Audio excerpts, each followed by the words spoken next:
দেশের যে কোনো প্রান্ত থেকে প্রথমে চলে আসতে হবে উত্তরাখণ্ড রাজ্যের জেলা শহর পিথোরাগড়ে। পিথোরাগড়ে থাকবেন সরকারি KMVN এর রেস্ট হাউসে, অতি সুদৃশ্য এই রেস্ট হাউস। এখানে রাত্রি যাপন করার পর পরদিন সকালে মা উল্কা দেবীর মন্দিরে দর্শন করুন। এটি KMVN সংলগ্ন মন্দির। এই মন্দিরে মায়ের দর্শন এবং মায়ের আশীর্বাদ নিয়ে বাসে বা প্রাইভেট গাড়িতে চলে আসুন নেপাল ভারত সীমান্তবর্তী শহর ধারচুলাতে। মাঝখানে কালী নদী এই দুটো দেশকে পৃথক করেছে। ধারচুলার থাকার জায়গাও KMVN। এদের অতিথিশালাটি খুবই সুন্দর, একদম নদীর পার্শ্ববর্তী। এরপর দিন সকালে গাড়িতে চলে পাই দার্মা ভ্যালির দিকে। এই দার্মা ভ্যালির দিকে আসার পথে পাহাড়, ছোট ছোট গ্রাম, গ্রামের ফলন, পাহাড়ের মাথায় মন্দির, এইসব দেখতে দেখতে দার্মা ভ্যালির নদীর অপর পার্শ্বে দান্ত ভিলেজে এসে যে কোনো হোমস্টেতে রাত্রি যাপন করি। আমরা এই সাদা রঙের হোমস্টেটিতে ছিলাম। এর বারান্দায় বসে স্যান্ডউইচ খেতে খেতে পঞ্চচুলির উপরে মেঘের আনাগোনা দারুণভাবে উপভোগ করতে লাগলাম।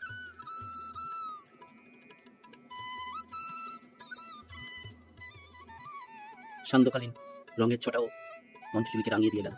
সেই সব দৃশ্য দেখে অপার আনন্দ নিয়ে রাতে তাড়াতাড়ি শুয়ে পড়লাম, কারণ পরবর্তী দিনে ট্রেকিং শুরু হবে। পরের দিন 2 কিলোমিটার পিছিয়ে এসে তুকতু গ্রাম থেকে ট্রেক শুরু হয়েছে। চড়াই পথে চলেছি, সাথে জড়িবুটি সংগ্রহকারীরা। এই চড়াই পথ ধীরে ধীরে চলেছে। বোর্ডে পথ নির্দেশ রয়েছে ডান দিকে বেস ক্যাম্প, কিন্তু সেই ডান দিকে সহজ পথ না নিয়ে আমরা উপরের পথ ধরে জড়িবুটি সংগ্রহকারীদের সঙ্গে চলেছি 0 পয়েন্টের উদ্দেশ্যে।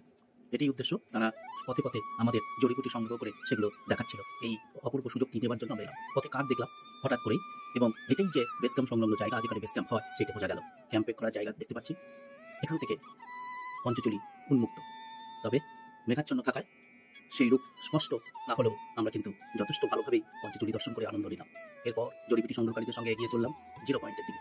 এই পথে শোভা অতুলনীয়, ব্লু পাইন আছে, নীল ফলের পাইন গাছ, অপূর্ব তার শোভা। সেই শোভা দেখতে দেখতে এগিয়ে চলেছি। এই পাইন থাকার পরেও আমরা যেটি দেখলাম সেটি হলো ভোজ গাছ। এই ভোজ গাছের বাকলে আগে লেখা হতো। এসে গেছি 0 পয়েন্টের কাছে। দূরে যা দেখা যাচ্ছে সেগুলো কোনো অভিযাত্রীদের টেন্ট নয়, এগুলো সব জড়িবুটি সংগ্রহকারীদের আস্তানা। তাদের সঙ্গে সেই আস্তানা থেকে এবার দেখছি আমরা পঞ্চচুলির স্নাউটকে। সেই স্নাউটের মুখ থেকে গ্লেসিয়ার এসে, সেই গ্লেসিয়ার থেকে নদী, যে নদীর নাম নাওলা, সেই নাওলা নদী এসে প্রবাহিত হয়ে চলেছে। এবং এই নদী আমরা নিচে দেখেছি দুক্তু এবং দান্ত গ্রামকে আলাদা করেছে। আজ মেঘাচ্ছন্ন, তার মধ্যেই পঞ্চচুলিকে কাছ থেকে দেখে নেওয়ার চেষ্টা। দেখতে পাচ্ছি পঞ্চচুলি 5, 4, 3, 2, 1 খুবই অস্পষ্ট মেঘের আড়ালে। এই পঞ্চচুলির শোভা থেকে নিজেদেরকে ধন্য করলাম।